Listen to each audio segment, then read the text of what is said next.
Did you get your coffee and your donuts? I know there's a bunch of you out in the lobby as well, still coming in, so we'll give them a chance to come in. And obviously, we have a little bit different setup this morning because we're in this room. We've got a real treat this morning to get to hear from Dr. Jerry Bergman. And so we're looking forward to that.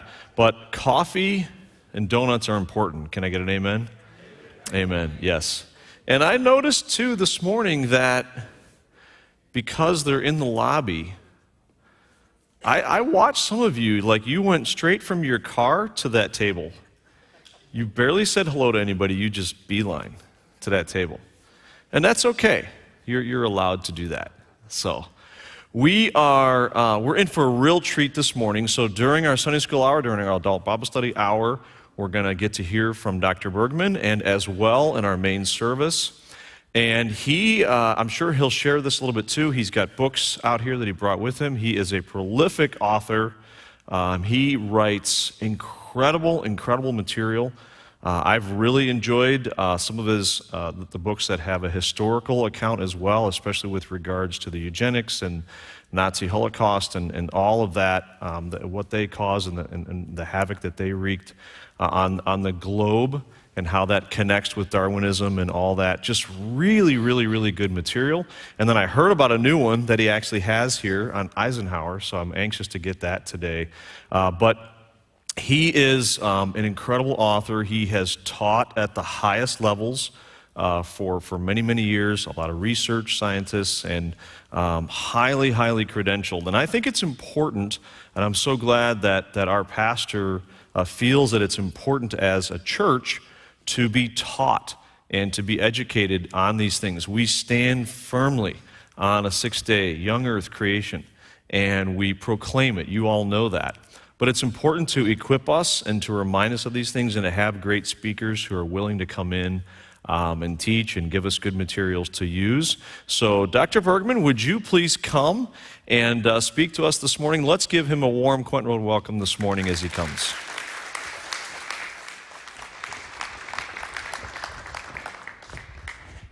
Thank you much. It's good to be here. The microphone's working. Sermon today is on dogs.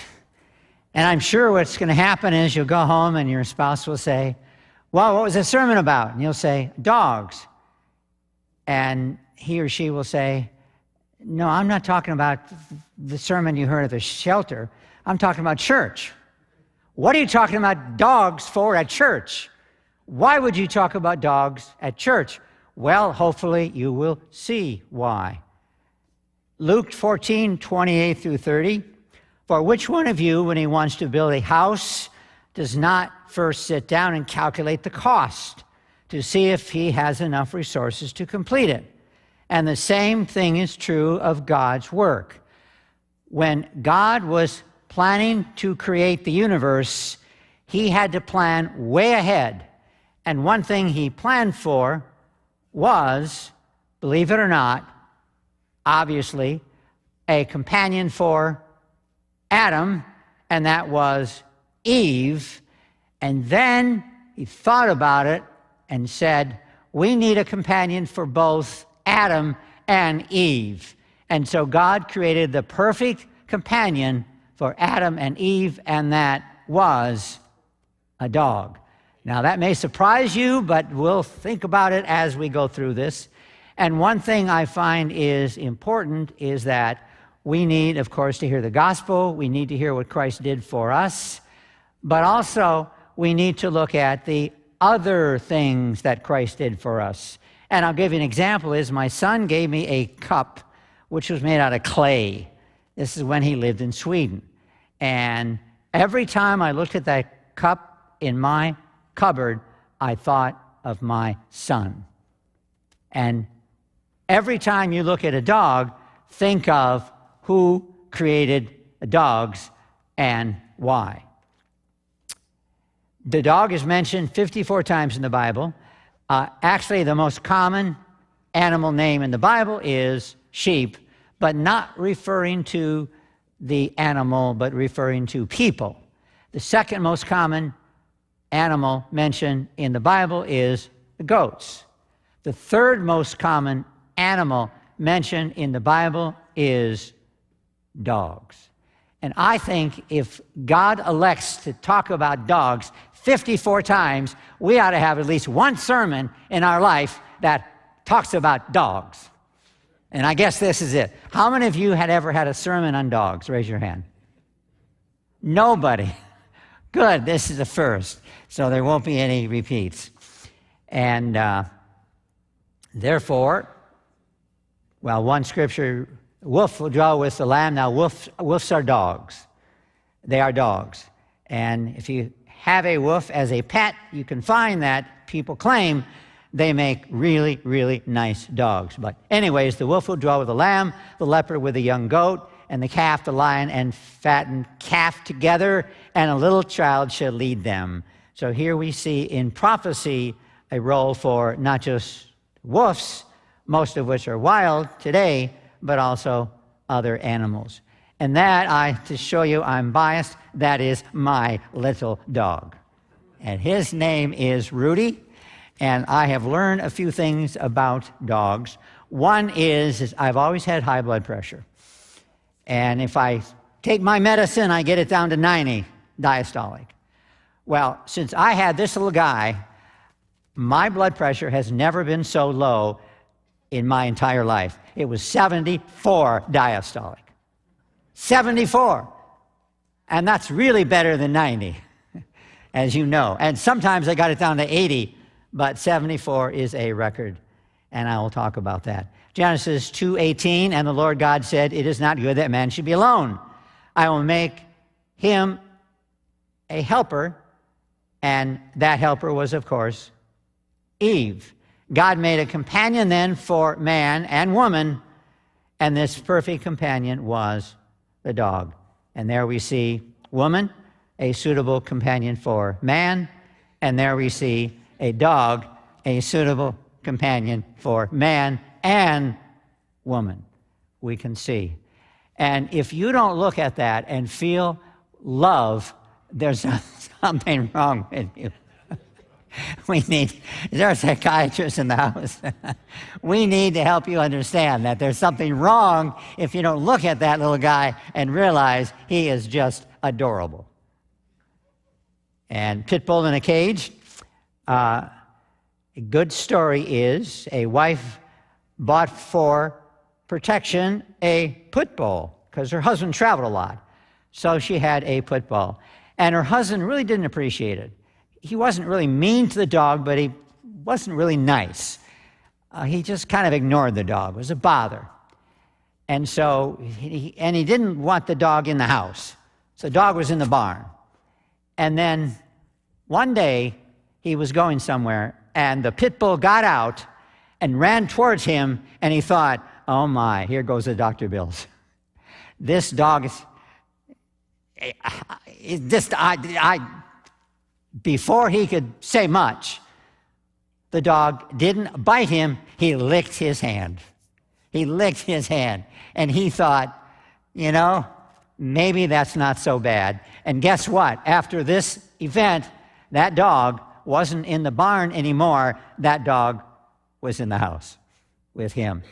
So even our neighbor, by the way, has a pit bull, and it's the nicest dog you've ever seen. Now, if you're mean to a dog, obviously, if you mistreat a dog, well, you can see what's going to happen. So dogs were genetically programmed. This is part of their genes. They behave this way. Even wolves and even foxes have this same drive to have unconditional love for their human master. If you're good to the dog, if you take care of the dog, if you love the dog, I don't care if you are black, white, a murderer, a saint, a pastor, doesn't matter. He loves you unconditionally. My little dog, he wants to be with us 24/7. If we go outside and we leave him in the house, he sits there and whines. He wants to be with us, and he is fine as long as he's with us all the time. And dogs fiercely protect their master. They can show enormous affection but they can also be really mean and effectively protect their master. And dogs are loyal, trainable, and these just are working dogs on the screen. And so dogs were designed by our Creator to do many different tasks, and I will show you a few. One is their enormous amount of variety. They're all dogs, and this is 5,325 dog breeds.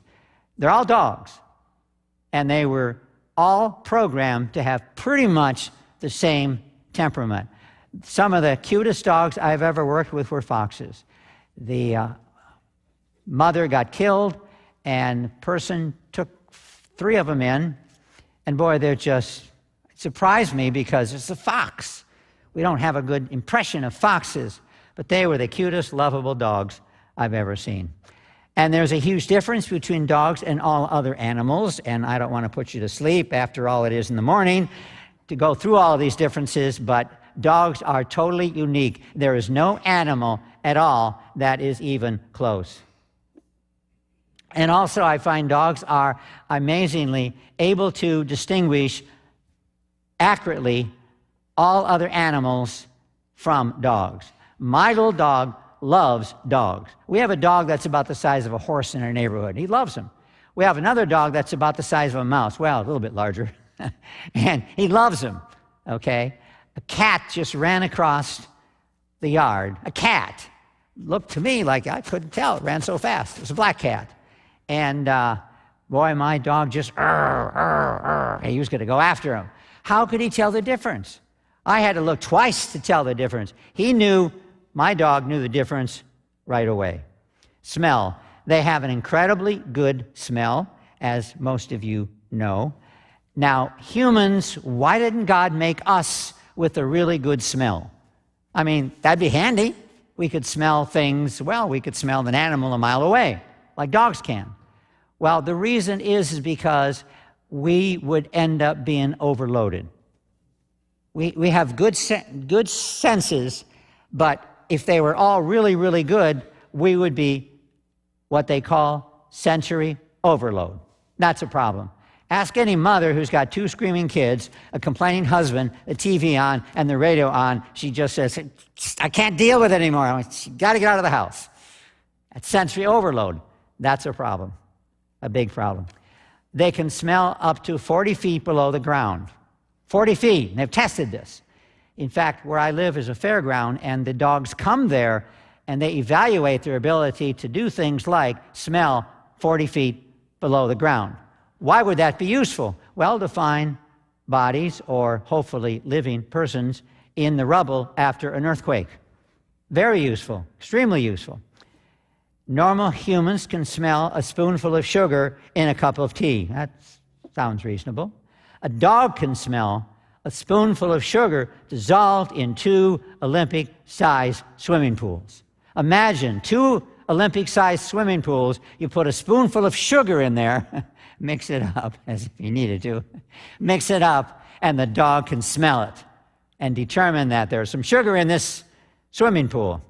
They can be trained also to detect skin cancer, breast cancer, bladder cancer, etc. You train them. This is a cancerous sample. This is a normal sample.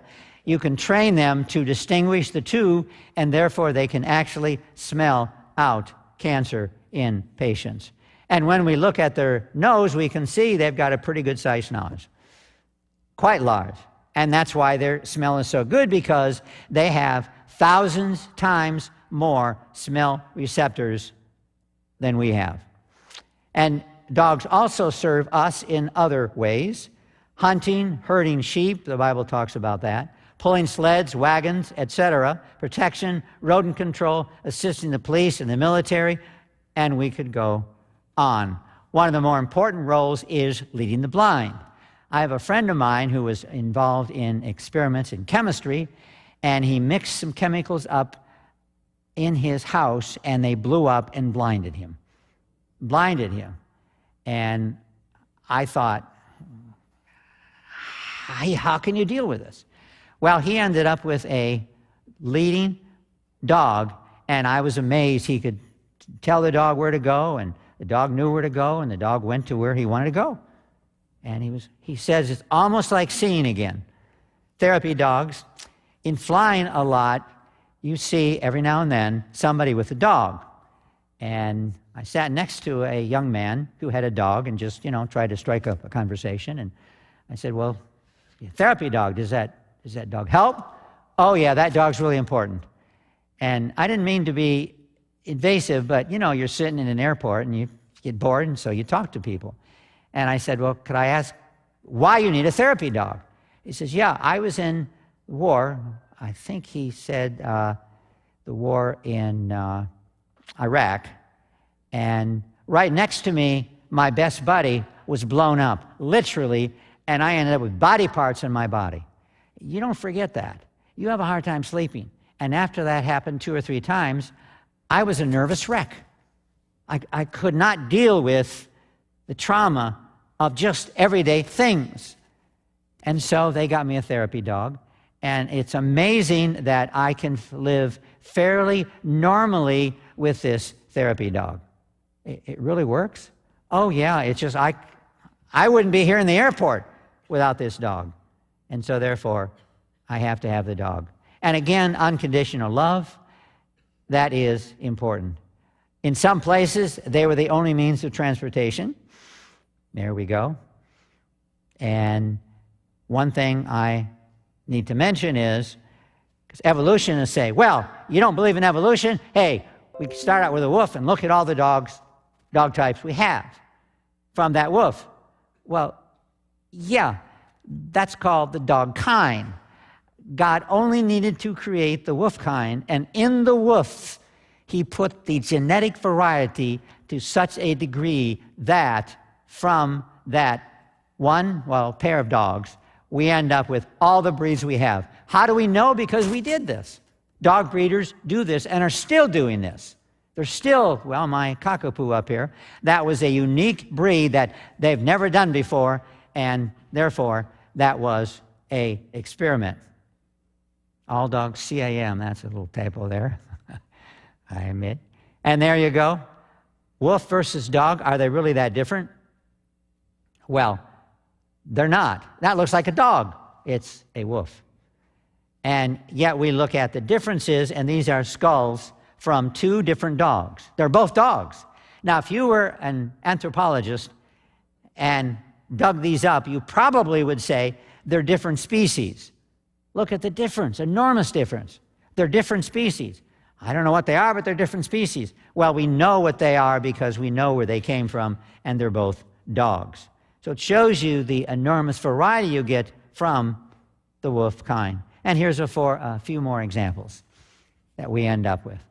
So within the one dog, God created the capacity to produce all of the different breeds that we have today. In fact, here's an example of the many different breeds that we have from a dog. This is 510, and there are many more. I understand last year alone, they created 3 new breeds of dogs. And the range is enormous. From 5 pounds, my little guy weighs 8 pounds, and he, of course, runs the family, which you might wonder why my blood pressure went down so low. Well, actually, so normal. Actually, my wife said, you got to take that guy for a walk. If you don't, and he poops on the carpet, you clean it up. That's your job. And so I realized I don't want to clean up his jobs on the carpet. So I realized that I have to take him for a walk 4 times a day. And we walk around the block, or we walk around the fairgrounds, which is right nearby our house. And as a result, I have to walk. Now, if we didn't have that dog, to be honest, I'd probably be sitting around working on my computer. I probably wouldn't get up and walk around. But that dog forces me to do what I know I should do. So the dog was designed to communicate, and they do very effectively, but they do not use human language. And there's a good reason for that. I can imagine my dog, we have a nice meal, we have sirloin steak, and we're enjoying our meal, and we give him dog food. he looks at it and backs away. I can imagine if he talked, he probably would say, boss, why do you get that good sirloin steak which smells great and I get this junk? It's unfair. What's wrong with you? Well, fortunately, they can't talk, but they can wag their tail or not and walk away, which is what they did, letting us know that he wasn't really involved much in consuming his dog food. And they have simple barks, which are helpful. They don't have many facial expressions, which is also good. And deciphering the sounds they do have, after you get to know the dog, you understand whether or not they're afraid or scared or lonely or what's the problem is. But one important way of communicating with us is the tail. Okay? And also licking. Can you imagine this guy? I don't even see his lips. Could you imagine this guy giving you a kiss? Many countries, I noticed when you watch TV, many Arab countries, when they meet somebody else, they give a kiss on this cheek and that cheek, or sometimes the forehead. That is a greeting they use instead of shaking hands. Well, we use the same thing. Where grandkids come, we give them kisses. Our wife, of course, our spouse, we give them kisses. So that's one way we communicate. Dogs can't do that, so they lick instead of kissing because, well, they can't kiss very well. And growling says the dog's afraid, angry, etc. After we get to know the dog, we understand what the dog is saying. Some dogs can sing, so there's communication there. But the main way they communicate is that tail. That tail says so much. There's a story, if you locked your best friend in the trunk and opened it up, probably you'd lose your best friend. If you locked your dog in the trunk and opened it up, he'd just jump out and give you hugs and kisses. He would be so anxious, just forgiving right away, he'd be so anxious to see you. And so indeed, this is the way dogs behave. So here's, in case you haven't read this before, high tail, that says they're alert and excited. Wagging, of course, means that they're glad to see you. And when we come home and see my little guy, my Rudy, his tail wags like crazy. Or when we say something like, treat, that tail just starts to wag. And the more it wags, of course, the more excited they are. So they can, if you get to know your dog, they can communicate fairly effectively with that tail. Long-term health benefits, lowering blood pressure, I mentioned that. It forces the master to get more exercise. Petting dogs reduces cardiovascular, behavioral, and psychological indicators of anxiety. And patients suffering from cancer and coronary artery disease benefit, studies have found, from the presence of a dog. So we can see they were created specifically for us, for humans. Luke 16:21, and desiring to be fed with the crumbs from which fell from the rich man's table, the dogs came and licked his sores. It may surprise you to know that in the olden days, before they came up with antibiotics, when you had a cut or an injury, you would go to typically the church, and the church or the square town. You would go there, and there were dogs trained specifically to lick your sores, and that was their function because their saliva is antibiotic, and their saliva kills bacteria. So that they learn that the hard way. They learn if you don't have the dogs lick your sore, you get an infection, it looks pretty bad, and you sometimes die. They learn when the dog licks the sores that indeed you are far less likely to suffer from infection problems. And so that is one function among many for dogs. Now, dogs have a thick coat of fur, and how do they cool their body? They have sweat glands on the pads of their paws, and their tongue, water evaporates, and that cools the dog. And so you wonder why they pant so much with their tongue. Well, that's why. And there we go. You can see them panting. And that also indicates they're happy. They're excited. And therefore they're warm because, well, you're around. They're warm when you're around. And therefore they pant. Do other people agree with me? Well, in the United States, there are 77 million dogs, about 1.6 per household. In the entire world, there are close to 1 billion dogs. So we know that, well, the world everywhere pretty much agrees with what I'm saying, that dogs are, as they say, man's best friend. And dogs are so much loved, they elicit more emotional response than any other animal. Any other animal. In fact, I probably shouldn't admit this, but we've had relatives die, and I was sad and upset. My dog, Cody, who we had for 16 years, died. I couldn't believe how emotional I was to lose our dog.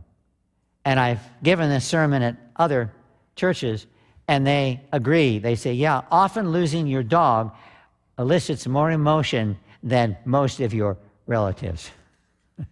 Now, I'm not sure what that says about your relatives, but even if you love them, you can see that they do. Losing your dog is it's really difficult for most people. Even people who are somewhat calloused relative to life tend to get upset when they lose their dog. And of course, you can see why. That guy just exudes love. Just, you can't help it. In fact, in many states, I understand that to kill or malign or hurt a dog can be a felony, and you can end up with 2 or 3 years in jail. In Chicago, at least, you don't tend to get that kind of sentence, even for murder. And so you can see that, well, we hear a lot of the news about the murder rate. In fact, just being here, I heard about 2 or 3 cases where people knew of, where people were lost, their goods were stolen. So, at any rate, they are certainly beautiful, lovely animals. And that's what we had. Our dog, our Cody, was a dachshund. And there's differences, but in so many ways, they behave pretty much the same way. Dogs existed early in Egypt. In fact, I'm not aware of any civilization anywhere in the world that didn't have dogs as pets. And so this has been true throughout history. And there are a couple of pictures of, obviously, dogs, and this looks like a greyhound. You can even tell what kind of dog they are. In this case, a front in Egypt. And the origin and evolution of the dog. They, of course, claim that all dogs, correctly so, evolved from the wolf. But where did the wolf come from? I mean, really, we talk about evolution. Where did the wolf come from? Well, this little mouse-like creature, that's one theory of where they came from. And, well, they have to have some explanation as to where they evolved, and I guess that's the one they use. And that Chemolestes, I guess, whatever it is. And I'm not sure why they conclude that evolved into a dog, but anyways, evolutionists have not been able to explain the origin of the wolf itself. And here's another example. This is an ancestor of the dog, Hesperocyon. And this to me looks like a dog. So a wolf evolved from another type of dog. That's not evolution. That's just variation within the Genesis kind. And assuming the oldest Darwin date given by evolutionists is valid, the dog is not changed. According to evolutionists, they have not changed in 45 million years. What's wrong with evolution? Certainly, there should be some evolution, but there is not. So how dogs became domesticated is unknown. There are a lot of theories. One theory is that people dumped garbage, and the wolves would scrounge around the garbage and scavenge what they could. And they just got used to people, and eventually they were domesticated. But there are problems with that theory. In fact, the fact is that I think the best explanation is dogs were created to be dogs originally. They didn't evolve the ability to be domesticated. And that is the concern that evolutionists have. They can't explain it fully, although the most common theory is the one I just mentioned. They just got used to hanging around with each other, but that doesn't really explain it. So a dog is a unique one kind of animal that, in addition to horses, and I could add cats, have played a special role in human history. Now, cats have some of the same traits that dogs have, but not nearly as many, and are not nearly as good companions as dogs are. And I have to close on my little guy, my Rudy, which is 1.5 years, and he's just taken over our lives. I am amazed. I tell my wife, this 8-pound little guy runs our household. She doesn't go with me to a lot of my trips because somebody's got to stay home and take care of Rudy. And when he is taken to a sitter, we had one sitter who took care of him, he cries. He cries and cries and cries. He does not want to leave us. He wants to be wherever we are all day and all night. He sleeps with us. And fortunately, he's pretty good because sometimes dogs sleep. Cody slept with us, and he would crawl into the covers and then crawl out of the covers and then crawl into the covers, and he kept us awake. He'd move around a lot. This dog is really good. Once he goes to sleep, he stays asleep, except if somebody outside slams the car door. Then he starts barking and yelling, jumps off the bed and runs towards the door and wakes us up. So otherwise, he is very good to sleep with. He sleeps like he should. And therefore, dogs are, you can see, created for us.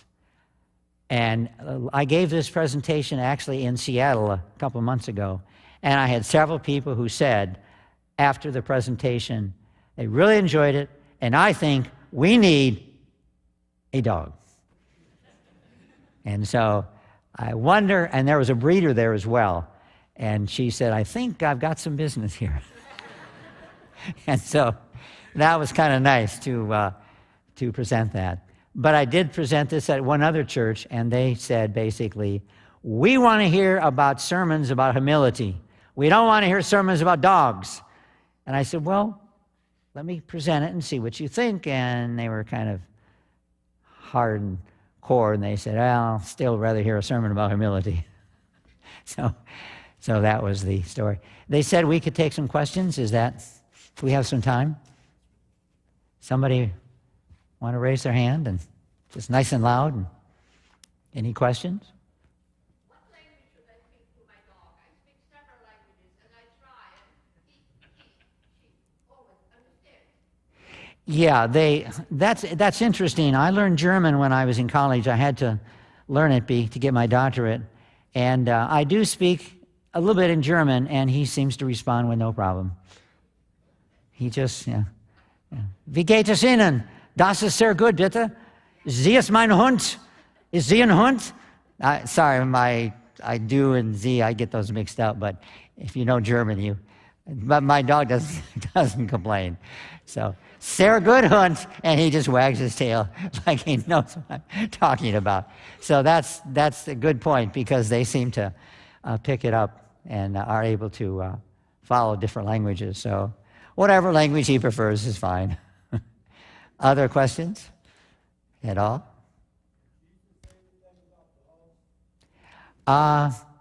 Yeah, that's a good point. They're mentioned 54 times in the scriptures, but not always favorably. And one has to admit, dogs do have some negative traits. And I guess to humble us, maybe, I'm not sure, but when there's ever a dead animal, my dog loves to roll in it. And I think that's gross. But he's trying, of course, to pick up the smell, and I'm not sure the purpose. But on the other hand, dogs were created to do well with us, but they were also created to survive fairly well in the wild. And therefore, they have some habits which are objectionable. And since we all know about dogs, Jesus' use and other scriptures about the bad habits of dogs is helpful because we know about dogs. If you've had a dog, especially growing up, if you had a dog, you know that they do have some pretty gross habits. And therefore, it is a good dog to use as an example. I mean, just think in the Middle East, if you said, well, you know what raccoons do. They'd probably say, what's a raccoon? Well, those we have in America. Well, I don't know what a raccoon is, and so therefore, they're not very helpful to use as examples. So there are many reasons why dogs were used as positive and also as negative. But they were mentioned 54 times, and so I think it's appropriate that we talk about dogs at least once. The main point from this, the takeaway point, is that when we hear about what Christ did for us, dying on the cross, and that's good, and we should hear about that. When we hear about the gospel, that's good, and we should hear about that. But when we spend time with a dog, really reflects the love of our Creator for us. As looking at that cup reminds me of the love of my Son for me, just glancing at His gift, which probably cost $2, but yet it's important to me because it was a gift from my Son. And so hopefully when you see a dog, it reminds you of what Christ did for us before the universe was even created. Sat down and said, well, we've got to plan ahead, as he talked about in the scripture I read. We've got to plan ahead, and that means that we'll need a companion for a man. Okay, we've got one now, woman. We need a companion for man and woman. And he thought about us long before we existed. And that is an example of the love of Christ. I should mention that many of us become Christians through somebody preaching the gospel. I and many others, I have a whole book on this, became Christians by studying God's creation. It's one of the most important ways of learning about God is to study His creation. And that's why we not only need to cover the Gospels, important, true, but we also need to cover God's creation. And this church is one of the few churches that really support what they call learning about God by scriptures and by His creation. And that's really very important.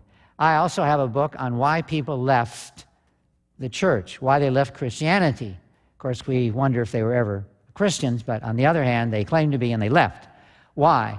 So many left because of the issue of evolution. I was a Methodist pastor for a short while, and the Methodist church now is going through a horrible split.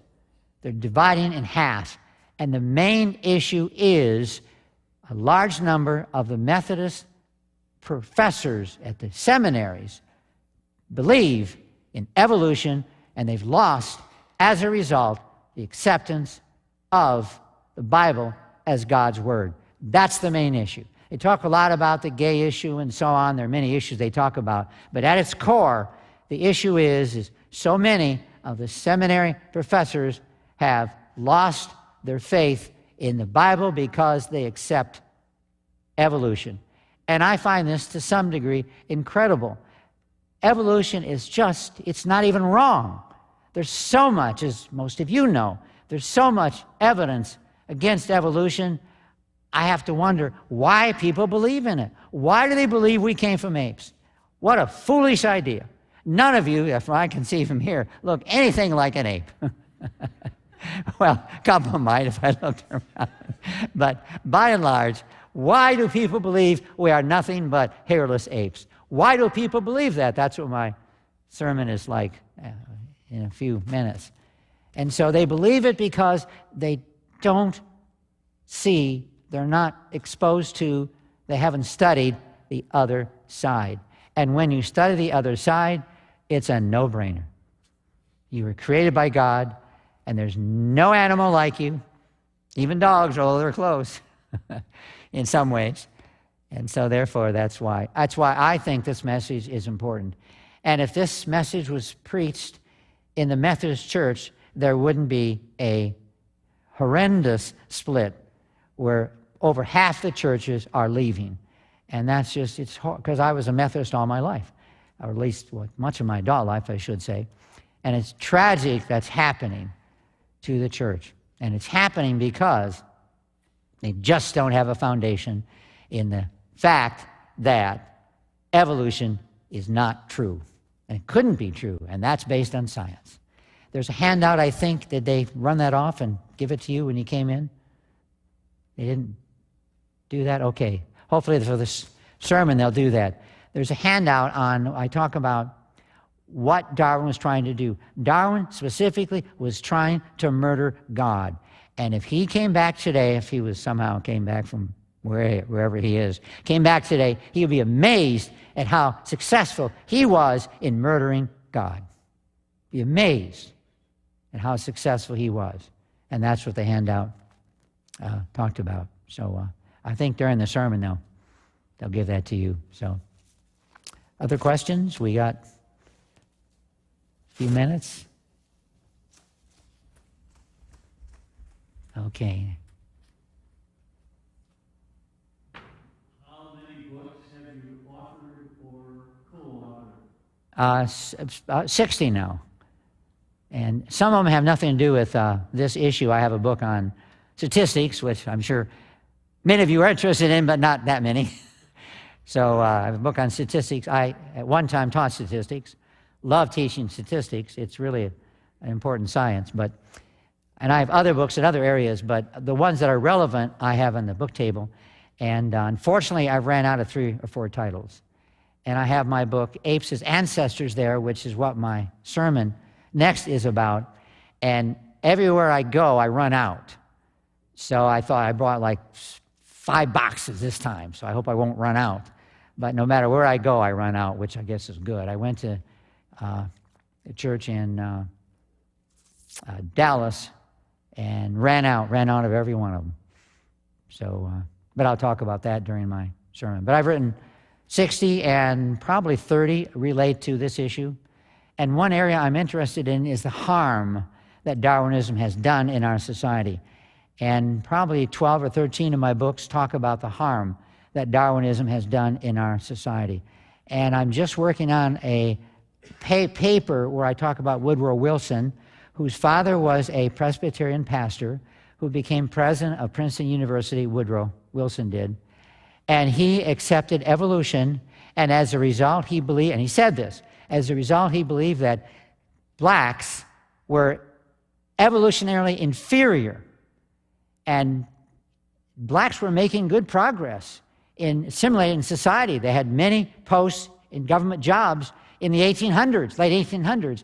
Wilson came along, and he was determined that there will be in his government and in society no blacks, especially no blacks that were headed over white women.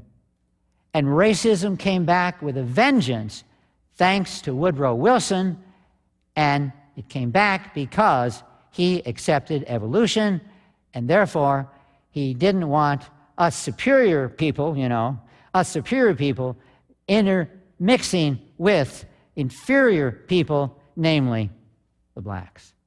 And so started all when the movement for equal rights went back 50 years thanks to Woodrow Wilson, thanks to his belief in evolution and his belief that certain people were inferior. And it's one of many, many examples where evolution has done so much harm in our society. Well documented. I've never met the man, obviously. And I just got books about Woodrow Wilson and looked up in the index race, and there information's all there. We looked at Darwin, and information's all there. So it's well documented historically what Woodrow Wilson did and why, and how civil rights was set back 5 generations thanks to Woodrow Wilson. And that's what caused so many of the problems with the races in our society, because of Woodrow Wilson's belief. And he was president, so he could make sure that there wasn't a black that went to Princeton until what, 1948? Blacks were not allowed to study at Princeton University thanks to Woodrow Wilson. And so the harm that Darwinism has done in our society is just absolutely, unequivocally horrendous. And the more research I do, the more examples I find, and I'll probably come up with Well, I already have 2 books. I'll come out with another soon. And then a 4th one soon after that, which talk about the harm that he did. And that's not debated. There's no, it's just history. Just look up in the history books. It's there. It's not a mystery. It's not an opinion. It's part of history. And therefore, it's another reason to reject evolution. Number 1, it's wrong. Number 2, it's not true. Number 3, it's just overwhelming harm that idea has caused. When I took my preaching courses, they said one of the most important things you can do is pause. I'm working at it. Pause. Because so many preachers, they start like a record and they play until the end and then they end. They said, you don't want to do that. You want to give people time to think about what you're saying. So there's one advantage of being a Methodist pastor. They stress that you need to pause. So I hope although if my critic was in their audience, he'd probably say, Bergman, you need to pause a little bit more. As a professor, you just start, and then you lecture for an hour, the bell rings, and you say, see you later, students, and they all leave. So it's a bad habit you pick up when you're a professor. You're trying to get the material in, and you just kind of zip through it. Other questions? At all? Anybody? What I need to do is get into churches that I'm not preaching to the choir. I would suppose all of you, just about all of you, agree with everything I've said so far. But I need to get into the many churches that basically say, I'm an evolutionist, the facts are overwhelming, I accept science, we can't reject science. As Christians, we must accept science, therefore I accept evolution. I need to get into those churches. But they're not willing to invite me, so what do? They don't want to hear what I have to say. But other comments? Why do you think dogs only have an average lifespan of 10 to 15 years? You have other animals that live significantly longer. Why do you only give them that typical lifespan? Yeah, that's the best question I've ever had from on this presentation. That's a really good question. I think, though, maybe it is to teach us about death. And death is not real especially when you're an adolescent. When I was an adolescent, death, I'm never going to die. And I had a Dodge Polara 500 with 326 cubic inches, and boy, I'll tell you, nobody could beat me. And now when I think back, I was kind of foolish. Of course, a lot of us do that when we're, adolescents. And now that I've had friends and relatives die, I realize that I probably am not going to be on this earth forever.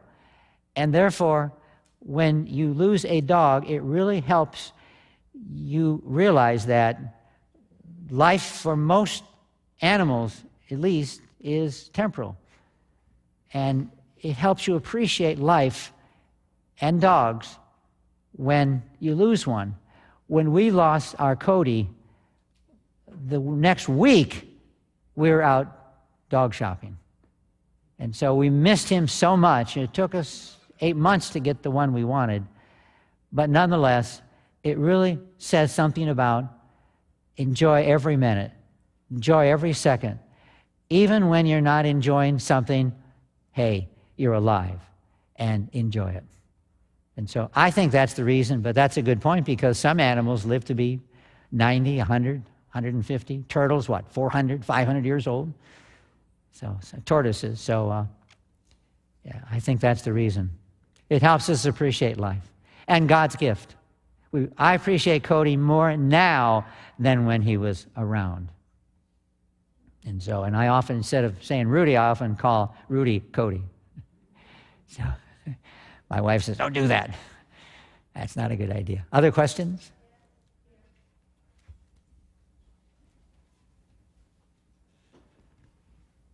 What do you say to people who gives more importance to dogs than human beings? Yeah, I know well, a lot that's... of Americans does that.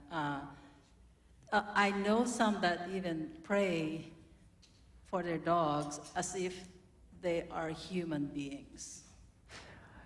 Yeah, when we deify one of God's creation, that's a problem. We have God, and only God deserves adulation. And it's people end up, if they don't worship God, they tend to worship something else. And that something else could be a dog, so that's true. We need to worship the Creator and not the creation, as I'm sure you've heard. But yeah, that is true because people have had bad experiences with people, and as a result of these bad experiences, they just find the dog is unconditionally loving, and yeah, it's understandable. The old story about the spinster whose first love is her cats or her dogs. And that is a problem when we put the emphasis on the wrong creature. And we should put the emphasis on, of course, other people. Probably realizing that will help us put the dogs in the proper place, which is certainly not more important than people. And dogs should be a companion. It shouldn't replace another person. But that's a good point, and that's not rare for people to do that. So I did counseling. I got my license, worked for Arlington Psychological Associates for a while. And I've had several women tell me, I wish my husband was just as good as my dog. My dog is just perfect. I wish my husband was a little bit more perfect. And my dog tells me all the time he loves me by licking and his tail wagging and so on. So I know my dog loves me. And one client I was working with, and she said, if my husband was just tell me occasionally he loves me, that's all I ask. And so I mentioned, why don't you tell her you love her? And he said, look, when I married her, I told her I loved her. If it changes, I'll let you know. And I thought, it's cheap, it's easy. Just remind yourself to occasionally tell your wife you love her. That's one thing she's wanting. He wouldn't do that. He just literally, no, why should I do that? I told her once, there's no need to tell her again. Well, that's not being very considerate for his wife. I think we'll have to make that our last question because we're going to get our service going. So, Dr. Bergman, thank you so much. We'll give you a hand.